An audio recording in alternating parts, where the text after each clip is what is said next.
السلام عليكم، ازيكم يا حبايب قلبي؟ عاملين ايه؟ يومكم هنا وسرور بالصلاة على الرسول صلى الله عليه وسلم. مرحب بكم معايا في فيديو جديد النهاردة، وهنعمل مع بعض طاجن لسان العصفور. هنعمل حاجة واحدة بس النهاردة بسيطة كده، تنفع معانا عشوة كده بالليل. لو احنا مثلا في حاجة ما عندناش اكل، ما فيش حاجة عندنا، ما فيش افكار في دماغنا نعملها اكل، وعندنا حبة لسان عصفور وعندنا حبة كبد وقوانص مركونين في الفريزر، نقدر نعمل بيهم طاجن لسان عصفور. وبكده هناكل ونشبع، وحاجة جميلة وحاجة موفرة. غدوة برضو لو حبيتي تعمليها غدوة لأطفال معاكي، هتعملي غدوة سريعة تاكليها على طول. لو عاملة عزومة يا حبيبة قلبي، تقدري برضو تحطيه معاكي طبق جانبي على السفرة، حاجة كده جميلة ومشرفة معانا. وهنبدأ مع بعض يا حبايب قلبي. المقادير كده زي ما انتوا شايفين، حاجة بسيطة خالص. معايا هنا الكبد والقوانص، الكمية اللي تحبيها، لو عندك كيلو او نص كيلو حسب الكمية اللي انت هتعمليها.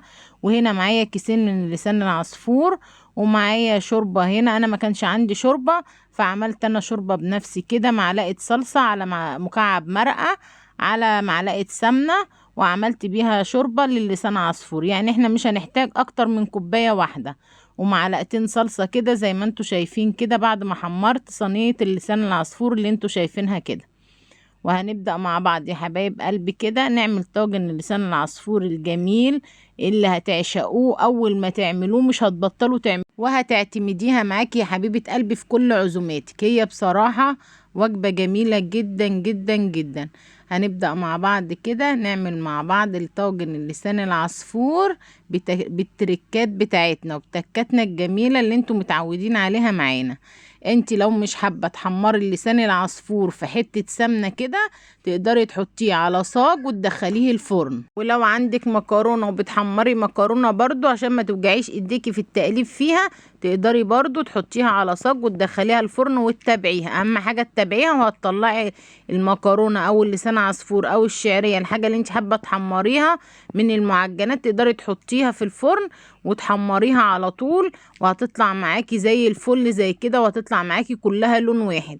اهم حاجة بتفرديها كويس على الصاج بتاعك اللي انت هتدخليه الفرن يا حبيبة قلبي. دي من المعلومات والتركات اللي بحب دايما اعرفكم عليها في اسرارنا في المطبخ. ومعانا هنا يا حبايب قلبي الشوربة دي زي ما قلت لكم انا عملتها بمكعب مرقة الدجاج، وحبة من المية، وحبة من السمنة بسيطة خالص زي ما انتوا شايفين كده. وعملتها على طول، غليتها على البوتاجاز وطلعت زي ما انتوا شايفينها كده كوباية شوربة معايا. انا هنا جبت طاسة معايا وحطيت فيها معلقة من السمنة، بس انزل كده بالقوانص عليها زي ما انتوا شايفين. مش هنزل بالكبدة الاول، هنزل الاول بالقوانص بتاعتنا الاول عشان بتاخد سوا شوية. هشوحها فيها وهتنزل ميتها وهتسوي معايا شوية القوانص بتاعتنا. هنقلبها مع بعض كده زي ما انتوا شايفين كده، ونسيبها شوية كده في المية بتاعتها اللي نزلتها تسويها شوية زي ما حضراتكم شايفين كده. اللهم صل وسلم وبارك على سيدنا محمد. هتقعدي تقلبي فيها عشان ما تلزقش معاكي برضو، عشان احنا عايزين المية بتاعتها تسوي معانا القوانص بتاعتنا. زي ما انت شايفة كده يا حبيبة قلبي، هتعملي احلى طاجن يستاهل بقكم والله يا جماعة. الطاجن دوت بجد جميل جدا، لو عملتوه هتعتمدوه على طول معاكم في كل اكلة بتعملوها. اهو معاكم اهو.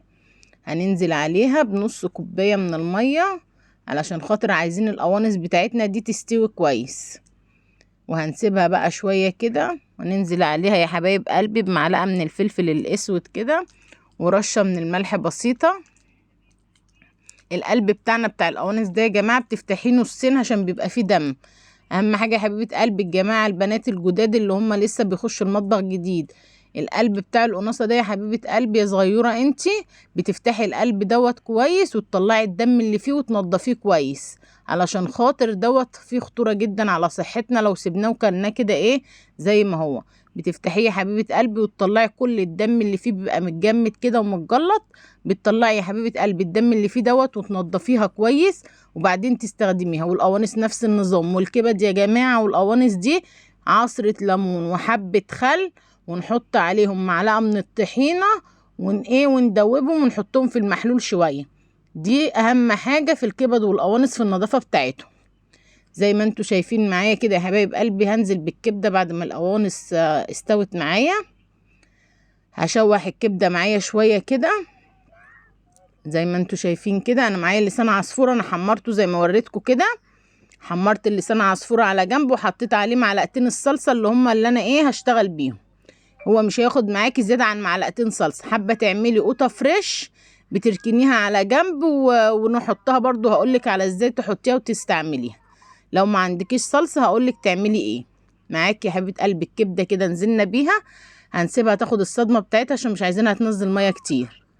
وهنقلب فيها بقى كده بعد ما تاخد صدمتها زي ما انتوا شايفين كده. هي نزلت شويه ميه زي ما حضراتكم شايفين، بس احنا الميه دي برضو هتسوي معانا الكبده بتاعتنا.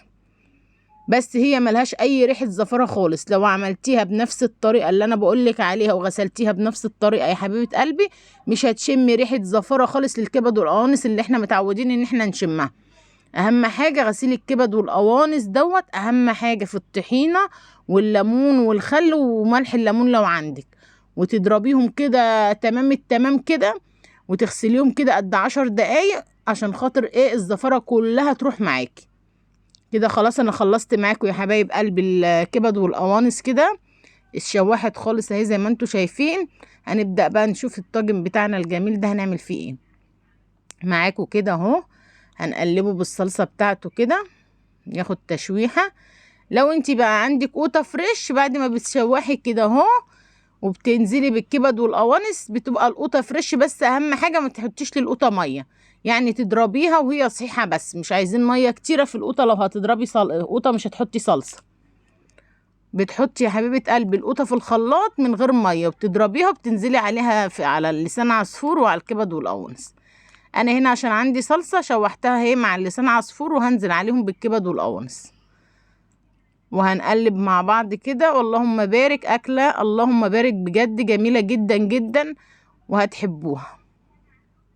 دي من الوصفات الجميلة اللي انتوا هتحبوها لما تاكلوها او تدوقوها مرة واحدة. بس اعملي في كمية صغيرة يا حبيبة قلبي، مش لازم تعملي كمية كبيرة. اعملي نص كيس، ولو عندك كبدتين وقناصتين كده جربي فيهم كده في طاجن صغير من الطواجن الصغيرة خالص اللي بتبقى عندنا ديت بتاعت الرز بلبن.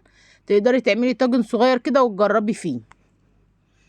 حبيتيه اعملي كمية زي ما انت عايزة. ما يعني لقيتي نفسك مش حابة خلاص. بس هو للأطفال بصراحة صحي جدا للأطفال. أنا بعتمده على طول عشان معايا أطفال فبحب أعمله لهم لأنه هو مغذي جدا. ونزلت اهو بكوباية الشوربة اهو زي ما انتوا شايفين. لو هتعملي يا حبيبة قلبي بالطماطم ما بتنزليش بشوربة، بتعملي بس بالطماطم اللي انتي ضربتيها في الخلاط وبتنزلي بمكعب مرقة. انا بحب اعرفكم كل المعلومات اهو، ما ببخلش عليكم بحاجه يا حبايب قلبي عشان تعملي اكلك ويطلع معاكي مظبوط. بالذات البنات اللي لسه بادئين جديد في حياتهم عشان خاطر تعملي احلى اكل لجوزك ويقول عليكي ست شاطره واكلها لا يعلى عليه.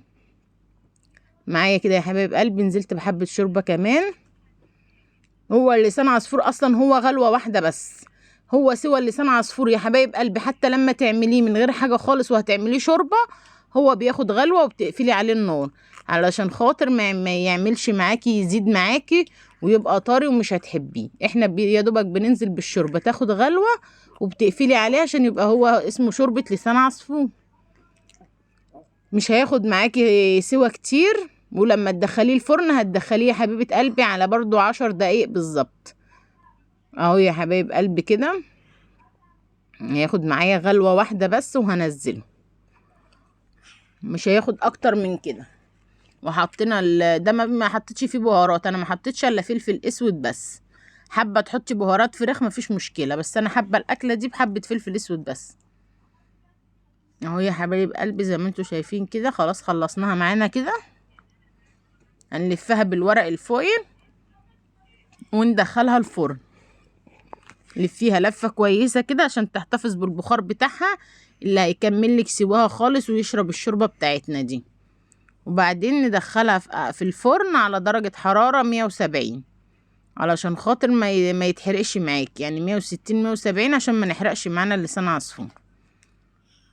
واهم حاجه ما يقعدش في الفرن كتير يا حبايب قلبي. بنقعد في الفرن زي ما قلت لكم 10 دقايق بس. اهو زي ما انتوا شايفين كده الطاجن بتاعنا اهو اللهم بارك زي الفل اهو معانا. هتلفيه بورق الفويل كده كويس وتدخليه على الفرن على طول. اهو بوريكم شكله من قريب اهو، هو اصلا مستوي وتمام، مفيهوش اي، مش محتاج اكتر من ان هو يخش الفرن بس. حابه تحطي له فحمايه كده وتديله النكهه كده بتاعت المشويات والحاجات دي، هيبقى معاكي تحفه. جربي ابدعي كده في مطبخك، اعملي حاجات جميله كده، زودي تكات من عندك كده وتركات حلوه كده، يعني تدي الاكل كده نكهه وزي ما بيقولوا نفس. ابدعي يا حبيبه قلبي كده في اكلك وما يهمكيش اللي يبوظ منك مره هتعمليه المره الجايه احسن. يعني يا حبايب قلبي كلنا ما طلعناش اساتذه مره واحده كده، اكيد كلنا بدأنا حياتنا بالاكلات كلها، يعني اتعلمنا وطلعنا زي ما انتوا شايفين كده، ما حدش ابتدى كده طلع من بطن امه زي ما بيقولوا كده استاذ ولا متعلم. اكيد يا حبايب قلبي كلنا اكل مننا باظ، اكل مننا اتحرق، اكل مننا يعني مش كل الاكلات طلعت مظبوطه، مره ملح زايد مره ملح قليل، يعني زي ما احنا بنقول كده ايه، اتعلمنا على مدار السنين. لازم تغلطي وتتعلمي وتتعودي وتعملي اكلك ويطلع معاكي احلى حاجه، بس مش من اول مره يا حبيبه قلبي، لازم تغلطي عشان خاطر تتعلمي. معانا هنا اهو زي ما حضراتكم شايفين كده عملنا اللسان عصفور اهو، وهنا معانا حطينا حبة شيبسي وحبة مخلل، وبألف هنا على قلوبكم. وهو اللسان العصفور بتاعنا الجميل اهو، واحدة بوحدته اهو اللسان العصفوري الرائع دوت. جربوه واكتبولي في الكومنتات لو عجبتكم الطريقة، اكتبولي يا حبايب قلبي، واللي نفسها في وصفة او اكلة معينة تكتبلي معايا في الكومنتات، وانا يا حبيبة قلبي من عينيا حاضر هعملها لك. ومعانا هنا يا حبايب قلبي خلاص اللسان عصفور زي ما انتوا شايفين كده، اللهم بارك، والله العظيم يستاهل بقكم، حاجة كده جميلة جدا. حابة تقللي في كمية الكبد والقوانص قللي، مفيش مشكلة، تقدري تعمليه بحبة مثلا لو عندك ربع كيلو بس مفيش مشكلة، وتكتري لسان عصفور للأولاد كده وأكليهم. حابة تعملي بنص كيلو مفيش مشكلة. الجماعة اللي بيحبوا يجمعوا الكبد والقوانص بتاعة الفراخ كده ويركنوها في الفريزر، تقدري تطلعيهم وتعمليها وجبة في اليوم بتاعك، وخلاص على كده يبقى خلصنا يومنا ووجبتنا عملناها للغدا وبألف. وبكده يا حبايب قلبي يكون خلصنا الفيديو بتاع النهاردة معانا. وما تنسوش يا حبايب قلبي تدعموني باللايك والشير والاشتراك في القناة عشان يوصلكم مني كل جديد، والقناة تكبر بيكم وليكم بإذن الله. والسلام عليكم ورحمة الله وبركاته.